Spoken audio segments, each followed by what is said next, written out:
الحمد لله رب العالمين والصلاة والسلام على أشرف الأنبياء والمرسلين نبينا محمد وعلى آله وصحبه أجمعين. أما بعد، قال الله سبحانه وتعالى: رب اجعلني مقيم الصلاة ومن ذريتي ربنا وتقبل دعاء. سب تعریفیں اسی رب الکائنات کے لیے ہے جس کے لیے نماز ہے، روزہ ہے، حج ہے، زکوٰۃ ہے، ساری عبادتیں اسی رب الکائنات کے لیے ہے. انگن بے شمار درود و سلام ہو امام الانبیاء و خاتم النبیین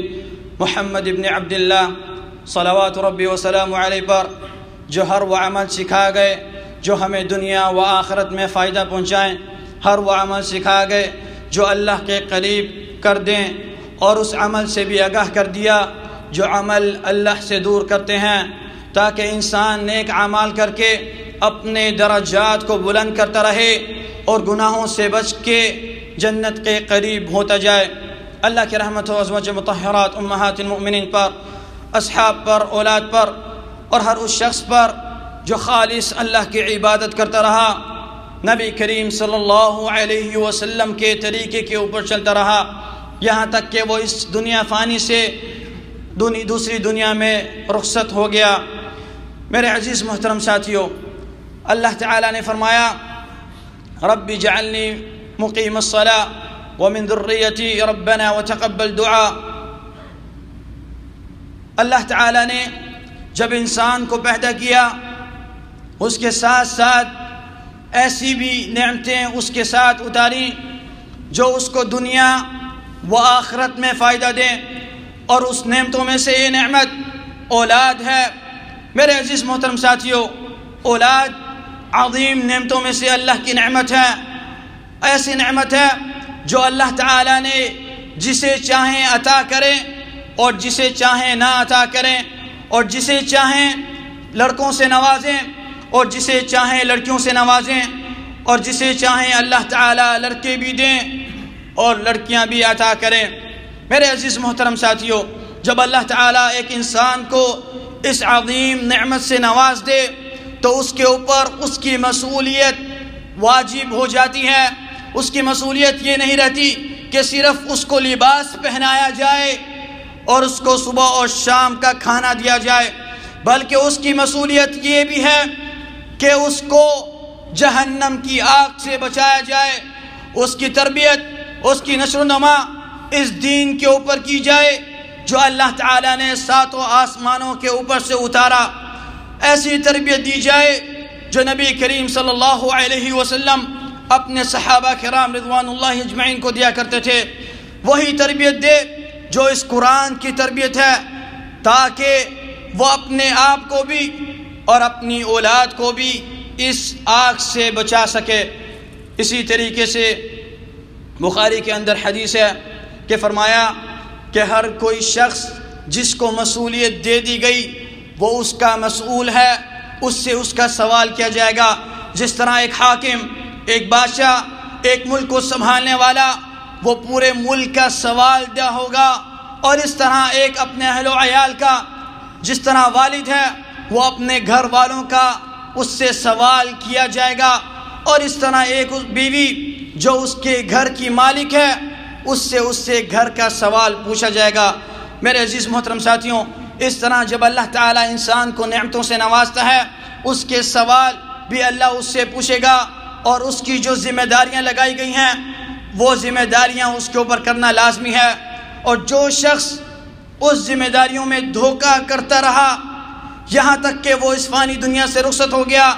انتقال کر گیا، اس دنیا کو چھوڑ گیا، اور اس نے اپنی جو بھی اس کو ذمہ داریاں دی گئی تھیں، چاہے ملک سنبھالنے کی، چاہے ایک والد کو اپنے گھروں کے اہل و عیال کو آگ سے بچانے کی، اور اس طرح اس کی اچھی پرورش کرنے کی، اور اس طرح ایک بیوی کو کہ جب اس کا خاوند موجود نہ ہو تو اس کے مال کی، اس کی عزت کی، اس کے گھر کی حفاظت کرنا اس کے اوپر لازمی تھا. اور اگر یہ کوئی بھی شخص اس میں دھوکہ کرتا رہا، یاد رکھ لیجئے کہ صحیح بخاری میں حدیث ہے کہ نبی کریم صلی اللہ علیہ وسلم نے فرمایا: جو شخص کو جو مسئولیت دی گئی تھی اس میں دھوکہ کرتا رہا یہاں تک کہ وہ مر گیا، تو اس کے اوپر جنت حرام کر دی جاتی ہے۔ میرے عزیز محترم ساتھیوں، یہ عظیم مسئولیت ہے ہر شخص کے اوپر، جس کے اوپر جو مسئولیت اللہ تعالیٰ نے رکھی۔ اسی طریقے سے اولاد کی تربیت کرنا ہر مسلمان کے اوپر لازمی ہے، اور جس طرح کہ نبی کریم صلی اللہ علیہ وسلم نے فرمایا کہ جب تمہارا بچہ 7 سال کا ہو جائے تو اس کو نماز کے لیے کہو، اور جب 10 سال کا ہو جائے ابھی اس کے اوپر نماز فرض نہیں ہوئی کیونکہ وہ ابھی بالغ نہیں ہوا، تو اس کو نماز کے لیے مارا جائے، تاکہ اس کی 7 سال سے لے کے 10 سال تک، یعنی کہ یہ ان 3 سالوں میں اس کی تربیت بنی رہے، اور پھر بھی نہ بنے تو اس کو مارنے کا حکم دیا، تاکہ بالغ ہونے تک وہ نماز پڑھنے کا عادی بن جائے۔ میرے عزیز محترم ساتھیوں، اسی کے ساتھ ساتھ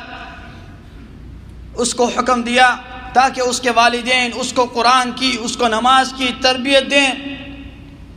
تاکہ اس کے والدین کے لیے بھی کام آئے جب وہ اس دنیا میں ہوں، اور جب دنیا سے رخصت ہو جائیں تب بھی اس کی اچھی تربیت اس کے کام آئے۔ اور اگر اس کے والد نے اس کی تربیت صحیح کی، اس کا دل مسجدوں سے لگا دیا، تو پھر وہ ہمیشہ گناہوں سے بھی بچتا رہے گا اور اللہ کے قریب بھی ہوتا جائے گا۔ جس طرح فرمایا ان الصلاۃ تنہی عن الفحشاء والمنکر، کہ نماز ہی جو چیز ہے جو انسان کو برائیوں سے روکتی ہے، اما وہ شخص صالح اور نیک ہوگا، یا اما وہ برائیوں کی طرف چلا گیا تو پھر وہ نمازوں کی طرف نہیں آئے گا۔ اور اسی طریقے سے ہمارے معاشرے میں اگر حالات دیکھے جائیں تو بہت سی نوجوان نسل جن کا تعلق مسجد سے ہونا چاہیے، لیکن افسوس ان کا تعلق مسجد سے نہیں بلکہ ان کا تعلق دنیاوی چیزوں کے اوپر اور اس طرح گناہوں کے اوپر مائل ہو چکا ہے،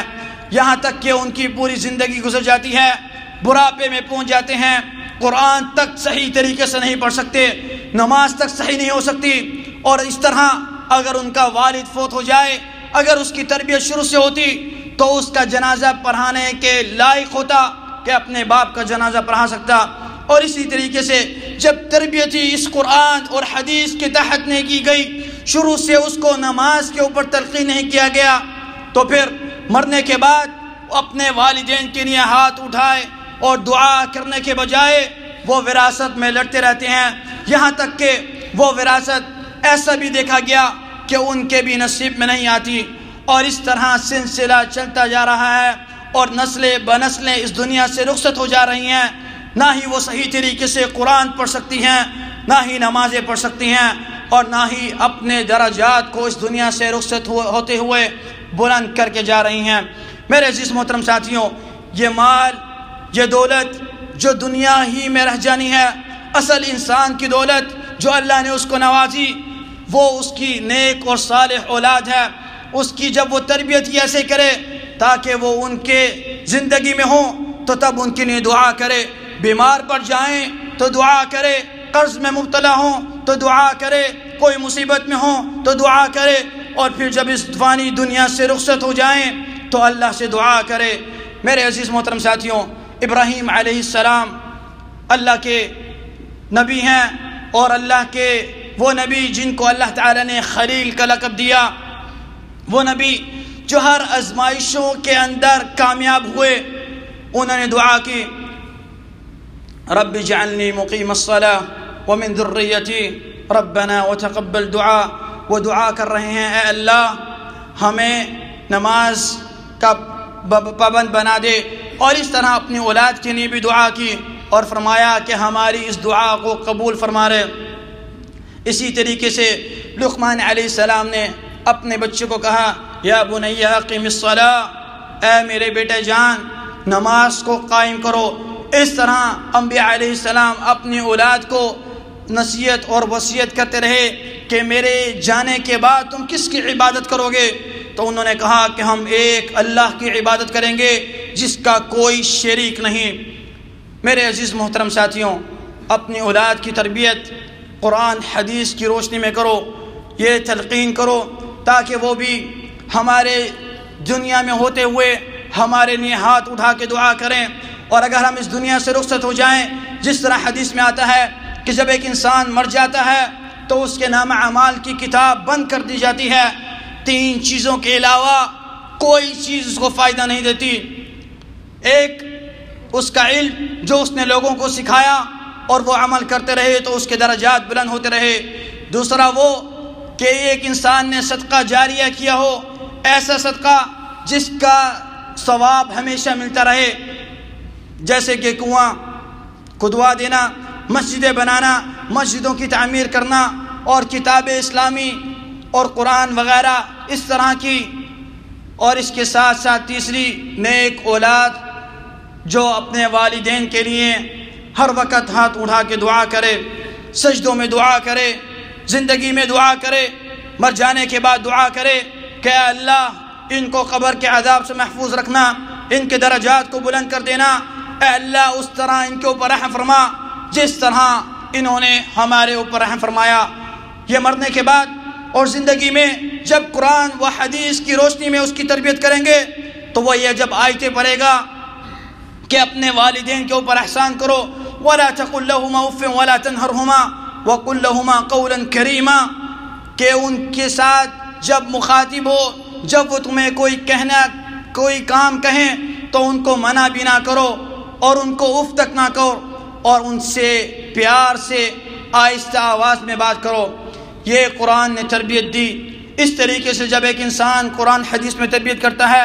تو وہ زندگی میں اولاد کی بھی خوش رہتا ہے اور مرنے کے بعد بھی۔